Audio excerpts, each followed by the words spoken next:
Are you a nurse that's looking to get in front of another business? So maybe you want to market business to business, B2B. How do you do it? Hi, I'm Catie Harris, owner and CEO of NursePreneurs, and I'm here today with Mike Lemoyne from Maverick Web Marketing. Thanks so much for being here with us today. You're welcome. So, Mike, B2B is a lot different than B2C, which is business to consumer. How do businesses get in front of other businesses to market what they're offering? It's a great question. I think it's a different paradigm shift than that B2C, that business to consumer. And so one of the things I think that at a very basic level is we have to understand, what are those business clients looking for? What are they looking for? What service do you provide that would fulfill that for them? Then when it comes to, it still comes down to you have to get visibility and exposure in front of them. And I think one of the biggest B2B opportunities that most people don't utilize is LinkedIn. Yeah. And the ability to go on LinkedIn and start following and connecting with those decision makers at the organizations that you want as potential clients. And the next thing is we still have to create content. And I think that's one of the big things that a lot of B2B marketers think they don't have to do, which is, I don't need to create content. No, you do, because you're still solving a problem. And so your ability to create content talking about how you solve that problem and just be visible in that market space to the decision makers really will help you, so that when those times come, you come to mind. And a lot of these times organizations are on budgets or sales cycles, so it may not be as quick of a sale for you. And that's why you have to put more time and energy. Another great resource that a lot of people don't utilize is direct mail and the ability to send a letter to somebody introducing themselves. You know, we think of email and we think of ads. Well, a lot of times in B2B, that doesn't necessarily work, and the ability to send a letter. And then lastly, one of the bigger opportunities, and this costs a little bit more money, is what trade shows are your potential audience attending? Where are these people hanging out? And how can you pay, if you have to get in front of that audience? One other opportunity is, what magazines are they subscribed to? Can you become, what podcasts are they listening to? Can you become an expert on those industries? Can you write an article? Can you get on a podcast? Can you speak at a conference?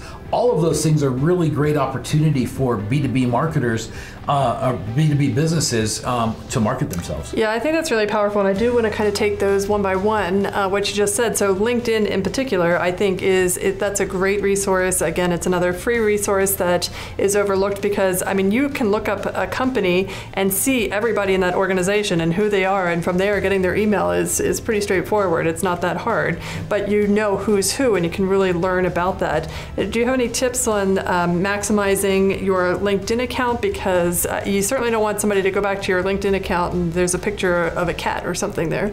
Absolutely, it's a great point. You want a professional photo on your LinkedIn account. The other thing is, you want to make sure that your bio is speaking to the potential customer or client that you're going to do business with. And so a mistake a lot of people make is their bio is all about them, much like what we've talked about in other videos. The bio really needs to be about how you help solve your customer's problem. The other thing is, you want to make sure your work history is filled out. These things may not seem important, but LinkedIn will actually give you more visibility the more you fill out the LinkedIn page. The other thing that I recommend a lot of times is, if you and I have a conversation on the phone or we run into each other, a lot of people let that go. The next step, if I'm a B2B marketer, is I'm going to follow you on LinkedIn. I'm going to go try to connect with you on LinkedIn. It's going to be really difficult after we've met for you to just ignore me.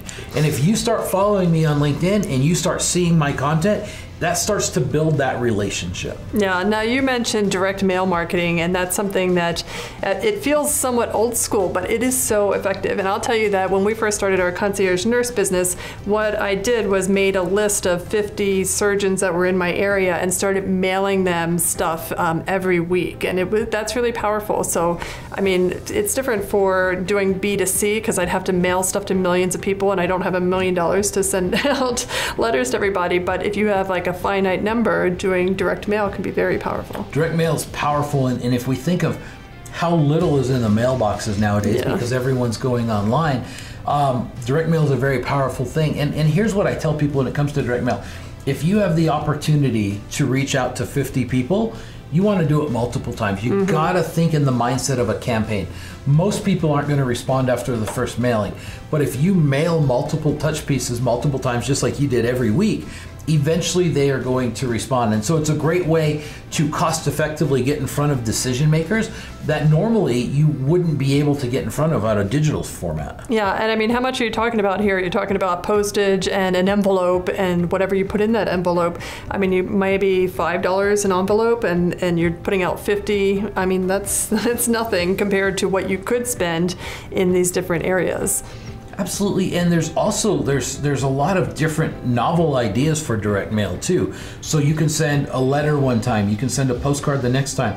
If you want to get really crazy, there's places like 3dmail.com where you can go and you can now start sending trinkets in the mail or trash cans with very creative marketing messages to get the attention. And a lot of people think, well, that's not professional. Well, a lot of times you need to do something that's fun and exciting and entertaining to be able to get people to pay attention to you. Right. And then you also mentioned trade shows, and I used to be the senior management for talent acquisition of Walmart, to corporate headquarters at Walmart. And one of my roles was to go to these trade shows and, you know, meet who's out there. Like, I was actively looking for people that could solve my problem. People who go to trade shows are great candidates because they're spending time and money to be there. And so they're not spending time and money to just show up and not get something from that investment. You're absolutely right. They're searching for solutions to their problems. And if you have a service or a way to be able to help them and you're visible at the trade show, they also know that you spent time and money. And so there comes a seriousness about trade shows. I think a lot of people discount them, but everybody at a trade show spent a lot of time, energy, and money to be there. And so the level of seriousness goes up. And look, business is still about relationships. Yes. I could send you an email, I could send you a call, but if you and I meet at a trade show and we have a great connection and we talk and we connect, and then I'm able to follow up with you, all of a sudden my marketing is going to be that much more powerful because it's still about people. Yeah, absolutely. And no matter how much Zoom you do or videos that you have or autoresponders and that stuff, nothing replaces, you know, sitting face to face and talking. So, and then the last thing you had mentioned was writing articles in magazines and these peer-reviewed journals or whatever, because every industry has its own literature that they have, and writing articles in that can be very powerful too. It's important to position ourselves as experts no matter what we're doing, and one of the ways to do that is to be a publisher, and the ability to add content and add value to a publication or on a podcast, especially because it's seen by lots of people within that industry, becomes a very powerful way to rapidly gain the exposure you need in front of the right audience. And a lot of times podcasts and magazines and journals, they're starving for great content and they're starving for experts. And if you just were to ask, a lot of times they're going to let you publish and let you be a part of that. And you get a lot of benefit from that. Absolutely. So if you are B2B or looking to be B2B, LinkedIn, you can do direct mail, there's trade shows, there's magazines, there's a whole host of other things that you can do. If this video is helpful, be sure to hit the like button and subscribe to our channel. And if you need more tools and resources or help at nursepreneurs.com, feel free to go there, and we're always here for nurses.